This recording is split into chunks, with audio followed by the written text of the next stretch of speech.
Bienvenidos amigos de El Comercio a Pasa en la Calle. Esta es una nueva entrevista de la campaña periodística que parte de denuncias vecinales que ustedes nos hacen llegar y nosotros trabajamos y convertimos en un microprograma.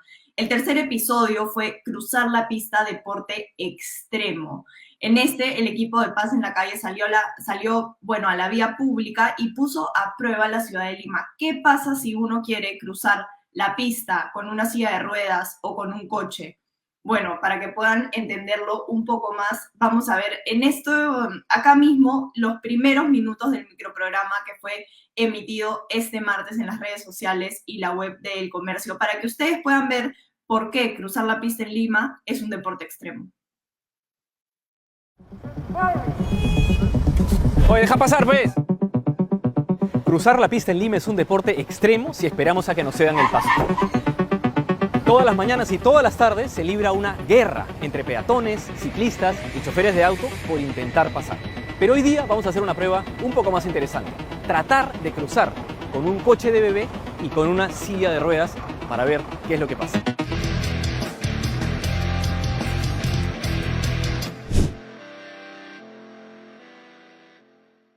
¿Por qué las personas casi debemos pedir misericordia para que los choferes nos cedan el paso, a pesar de que nos corresponde por ley? En nuestro país existe una reglamentación para el tránsito. Está hecha sobre la base de la Ley General de Transporte y Tránsito Terrestre, en la cual se determina que el peatón, por ser el elemento de mayor vulnerabilidad, es el que debe tener mayor protección.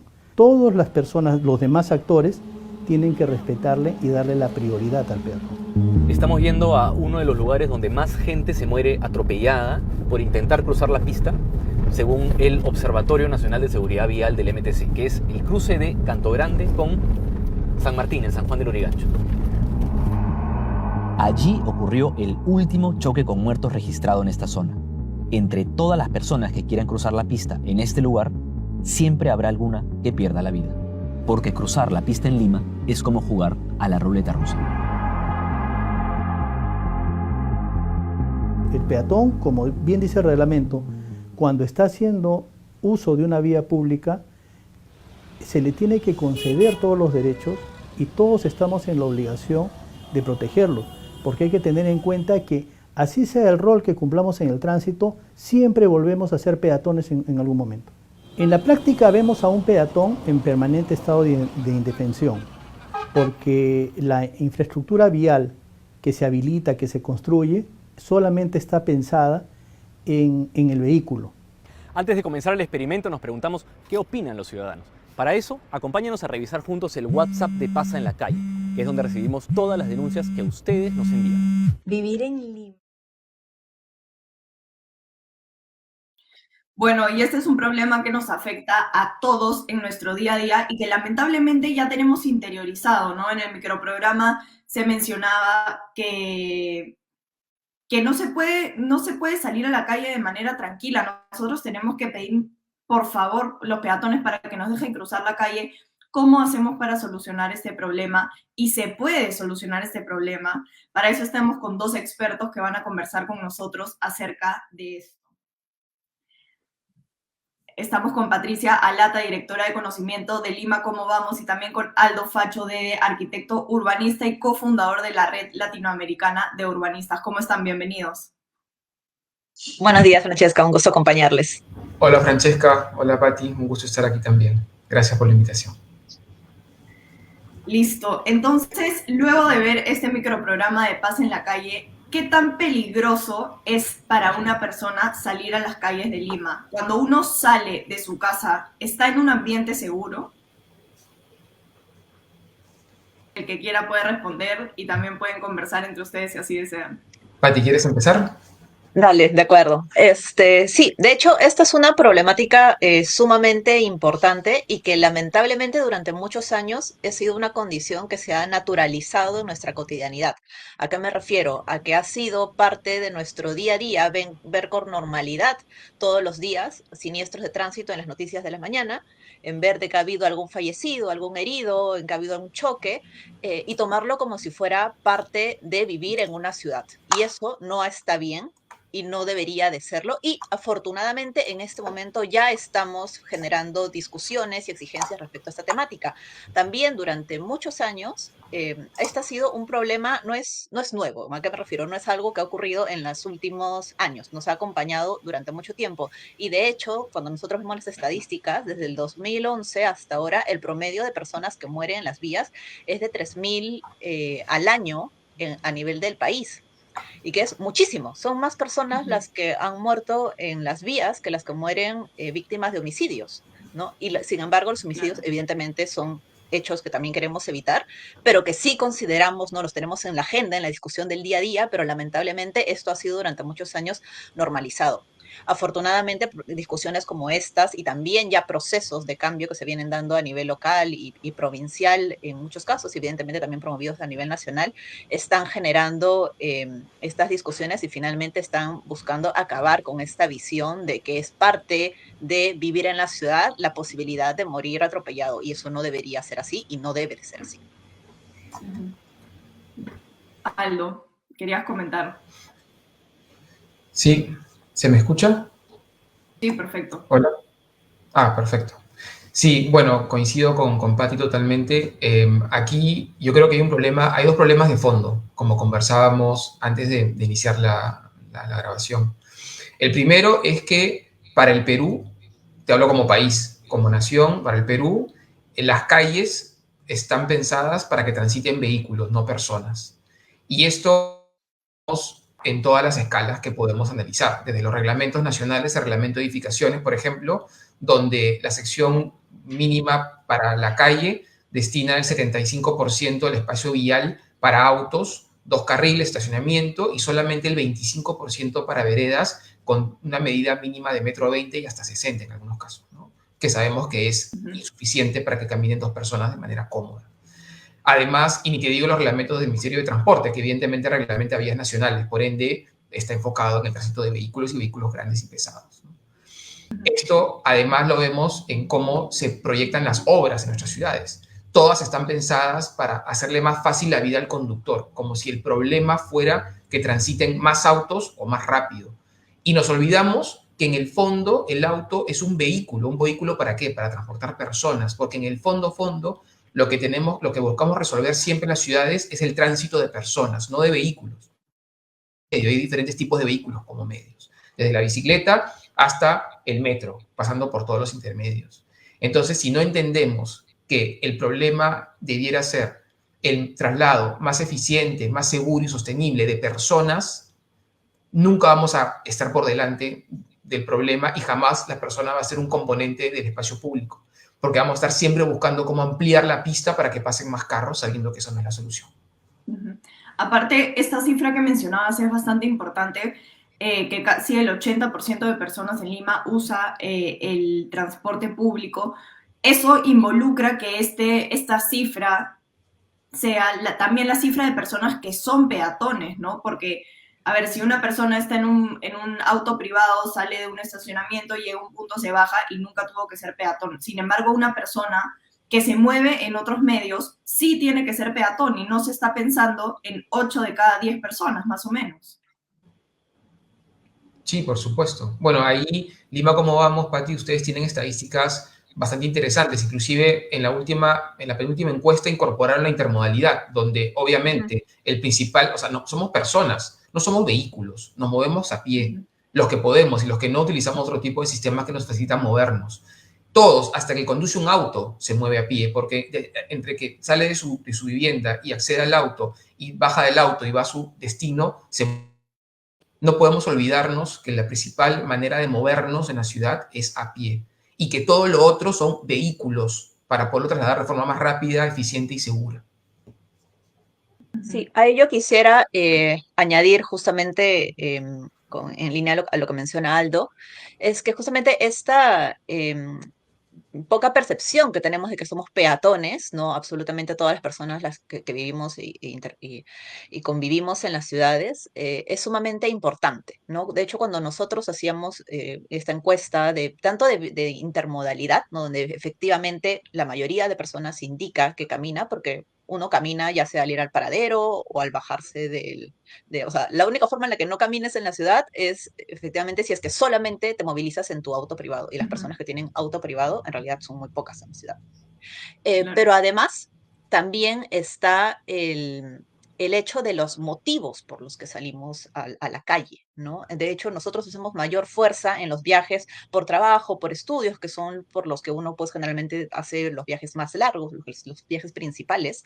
Pero también cuando nosotros identificamos los otros tipos de viajes, es donde podemos ver características particulares e interesantes, ¿no? Por ejemplo, tanto en temas de género, las mujeres son más, caminan mucho más que los hombres, porque tienen no solamente una mayor cantidad de viajes en el día, porque tienen que ir a hacer las compras, porque tienen que recoger a los menores de sus centros educativos, porque tienen que ir a atender a las personas mayores o ir al centro de salud, etcétera, etcétera, sino de que son estos viajes más cotidianos, ¿no? Más pequeños, los de ir a comprar a la bodega, los de ir a recoger las medicinas en la farmacia, etcétera, que son justamente los que se hacen a pie, los que se hacen en auto, ya sea en transporte público, ya sea en auto privado, que es todavía más bajo, son más bien estos viajes más largos, los principales, ¿no? Que son justamente, y que ahora con la pandemia también han cambiado ahí esa dinámica. Entonces, también es muy importante ver, porque esas condiciones, ¿no? De cuáles son los viajes que estamos limitando, cuáles son los viajes que están siendo más riesgosos para las personas, son justamente estos que hacen la convivencia y que atienden nuestras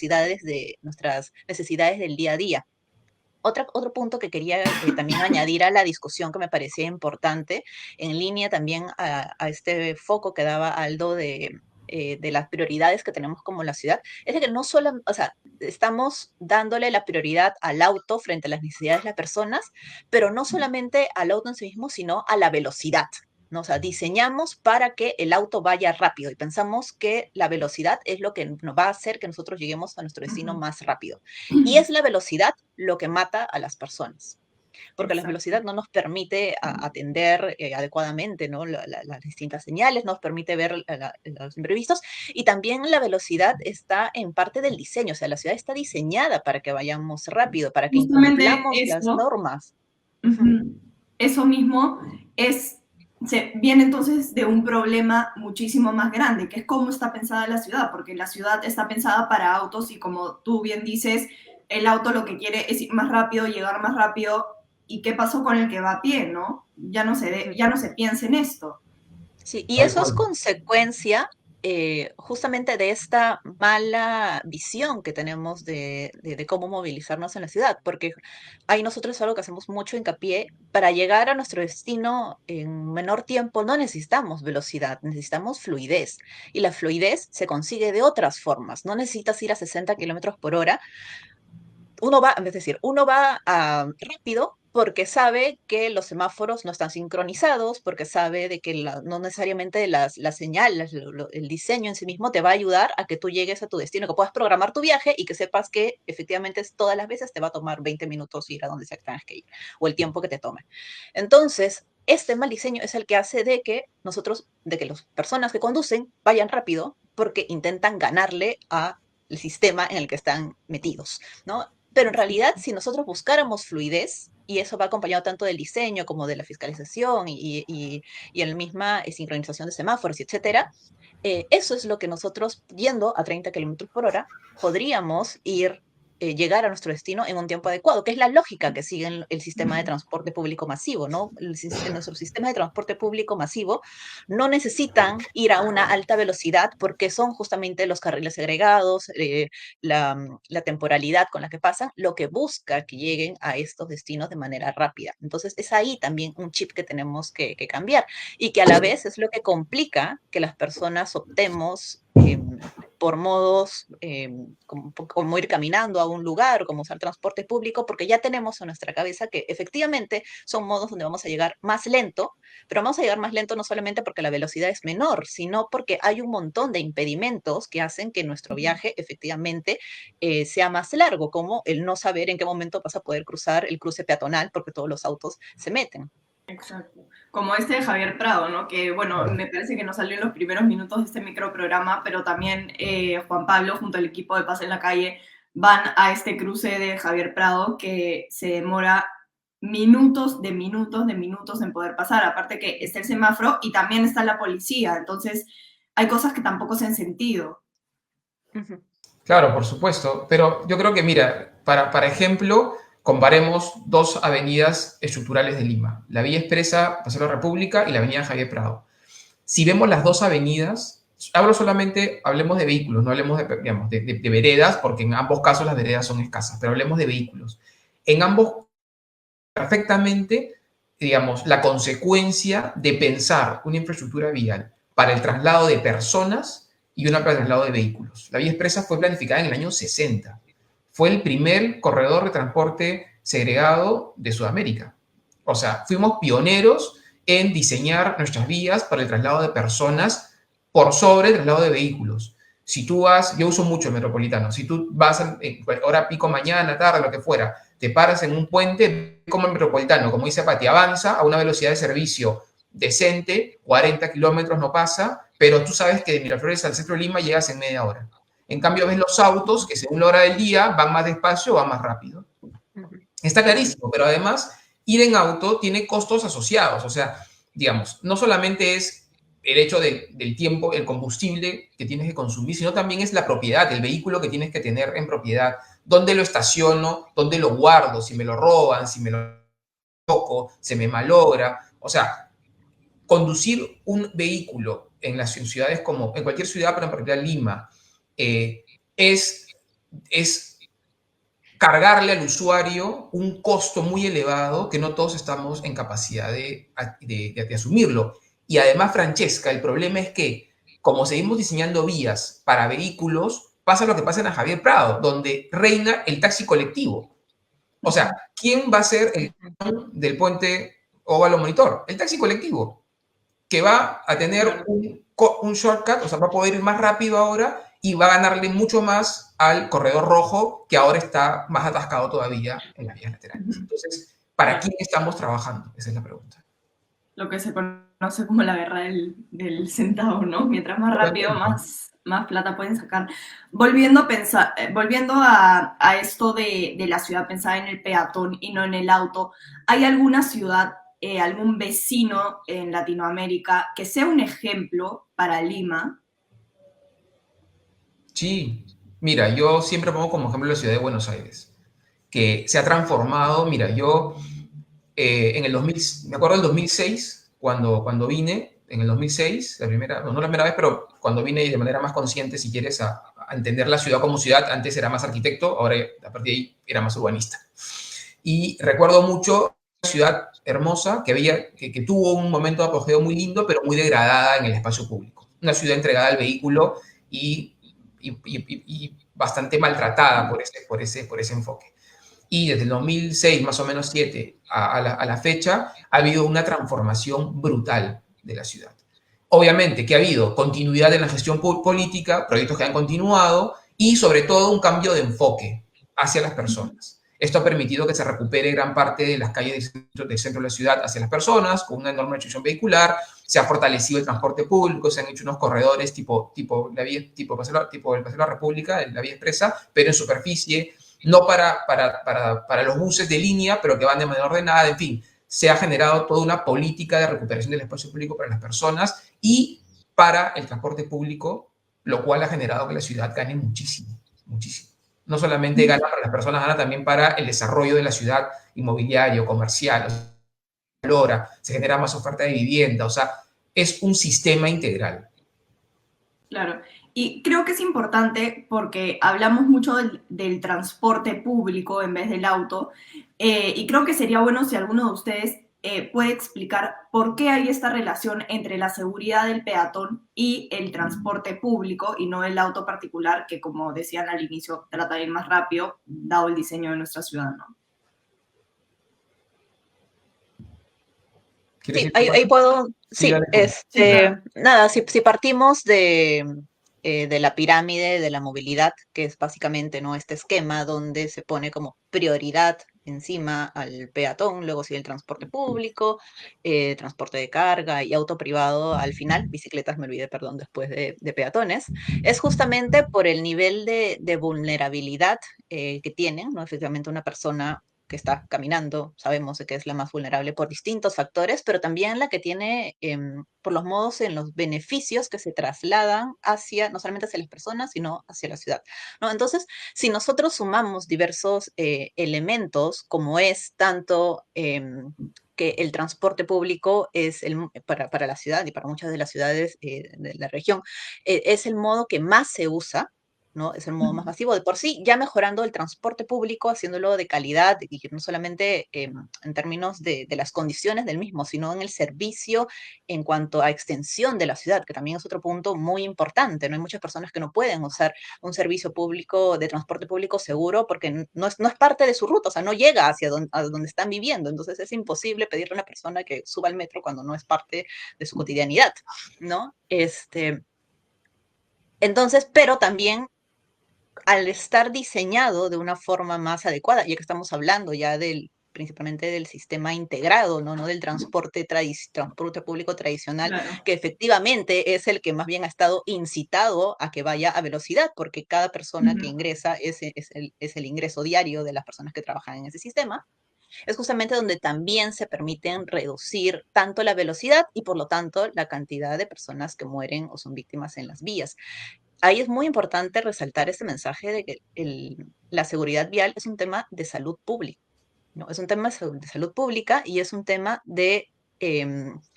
también de derechos sociales. ¿Y a qué me refiero con eso? Porque nosotros nos movilizamos no porque nos encante subir al metro o al metropolitano o usar bicicleta o caminar, seguramente sí, pero voy al punto de que nosotros usamos principalmente nuestros viajes muchas veces para atender nuestras necesidades, para tener nuestro trabajo, para tener estudios, para ir al centro de salud o también para ir a los lugares de placer, que también es un tema muy importante.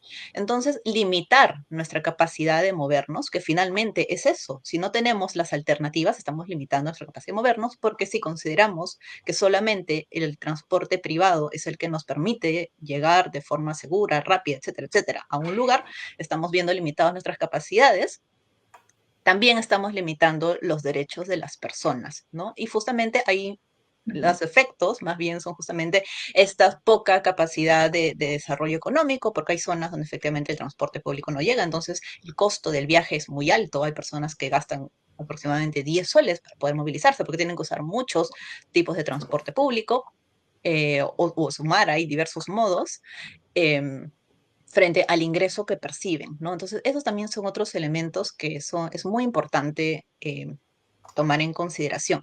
Otro punto que quería traer, y que de hecho Aldo lo ha estado reforzando mucho en sus intervenciones, pero quería como que quede ahí como idea clave, es que la planificación de la movilidad en la ciudad no es ajena a la planificación urbana, ¿no? Es la planificación de la ciudad en sí misma, y que tiene que ver con el ejemplo que Aldo nos dio de Buenos Aires, ¿no? Es decir, no se puede pensar en desarrollar el sistema de transporte público de Lima y de Callao o de cualquier otra ciudad del país, o de reducir los siniestros viales o de mejorar la peatonalidad, si es que no se piensa también en la planificación de la ciudad, ¿no? Porque finalmente nosotros nos dirigimos hacia algún lado, ¿no? La movilidad nos permite ir hacia algún lado. Y ese algún lado es que tiene que tener estas condiciones necesarias, ¿no? Tiene que tener justamente los servicios que requerimos, tiene que estar en condiciones de calidad. Entonces también es un proceso que tiene que ir de la mano, no se puede hacer uno sin el otro, ¿no? Y que es muchas veces también, lamentablemente, esa fragmentación que tenemos de competencias y de actores en nuestro ecosistema, que lo que también dificulta que estos logros se den de manera más rápida. Sobre el tema de la solución, uno, sin ser especialista en el tema, ve la ciudad ya totalmente estructurada, ve cómo ya funcionan los autos, cómo funciona el transporte público, y tal vez puede tener un pensamiento negativo acerca de una solución, de si la ciudad de Lima puede mejorarse y ser más amigable hacia el peatón. ¿Existen soluciones para nuestra ciudad? Y sobre todo pensando ahora que se vienen las elecciones, ¿no? ¿Qué tan importante es poner estos temas sobre la mesa y cuáles son posibles soluciones? Sí, Francesca, mira, soluciones existen seguro, o sea, no estamos perdidos, pero ni de cerca. Las ciudades hermanas, digamos, capitales del continente, tienen más vehículos por habitante que Lima y tienen hasta a veces menos espacio vial. O sea, Lima no es una ciudad perdida, no es una ciudad imposible, es una ciudad posible. El problema de Lima es, como dijo Patti, es la gestión. Por eso yo siempre hago mucho énfasis en la gobernanza, en la gestión de la ciudad, en la planificación.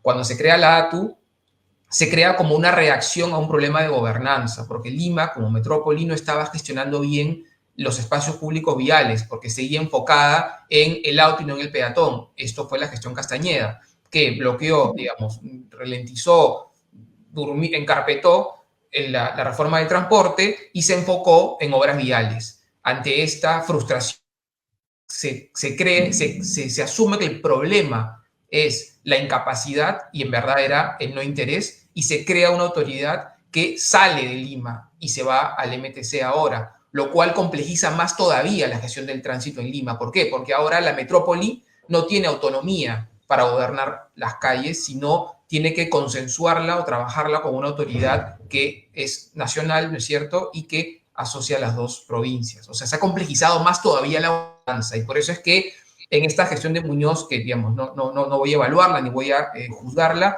pero sí la complejidad también, las pocas obras o acciones que hemos visto en el uso del espacio público vial tienen que ver también con esta complejidad de gestión.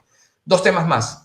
Uno, tenemos que, creo que yo repetiré hasta el cansancio, enfocarnos en las personas, porque si nos enfocamos en los vehículos, y he leído muchas personas que dicen, bueno, autos eléctricos. No, porque es lo mismo. O sea, está bien, va a haber menos combustibles fósiles, vamos a tener menos aire malo como ahora, pero igual va a estar todo colapsado. Y tampoco o sea, no podemos ir todos en mini vehículos uno al lado del otro. Tenemos que pensar en las personas. Y allí, como dijo Patti, el transporte público hoy es la mejor solución porque es eficiente, es segura, es sostenible y es predecible, porque no podemos predecir el tiempo en una unidad que tiene prioridad. Y tercer punto, Francesca, y ahí termino, educación. Y eso lo hablamos también. Hemos perdido nuestros valores ciudadanos. Nos hemos olvidado que el otro es como nosotros. Y eso es fundamental, porque pareciera que cuando entramos al auto nos convertimos en parte de la máquina y nos olvidamos que el que está en la calle es uno más, es uno como nosotros. Puede ser nuestro hermano, nuestra madre, nuestro hijo, cualquier persona, nosotros mismos. Nos olvidamos que el que quiere cruzar es un ser humano, es un ciudadano como tú. Y ahí... que tienen los mismos derechos y que tienen los mismos derechos que un conductor, ¿no? O sea, ¿por qué el conductor se tiene que poner encima de la vía peatonal cuando el peatón está cruzando? Es como decir, el auto tiene más autoridad que tú. Totalmente. Y te digo, los responsables, o sea, no es que auto particular con el transporte público, en verdad matan más el transporte público que los autos particulares a veces. O sea, justo te compartí un artículo que escribí hace tiempo para El Comercio, indignado porque porque el cobrador no había una discusión sobre el boleto, arranca el tipo, la niña cae y le pasa el auto por encima, una cúster. O sea, matan todos y mata muchísimo esta manera absolutamente inhumana como nos movemos. Claro, eso también viene con lo que decía Patricia del transporte público integral, ¿no? No el transporte público tradicional. Bueno, les agradezco muchísimo por su tiempo para esta entrevista. Ya saben, los que nos están viendo, que todos los martes pueden sintonizar en las redes sociales del comercio nuevos microprogramas de Pasa en la Calle y todos los jueves una entrevista a profundidad sobre el tema. Recuerden que ustedes también pueden mandar sus denuncias al WhatsApp de El Comercio Pasa en la Calle. El número es 995-818-486. Ustedes pueden enviar las denuncias que tengan ahí y nuestro equipo las revisará. Muchísimas gracias. Gracias, muchas gracias. Hasta luego. Pronto. Un gusto, Aldo. Igual. Chao.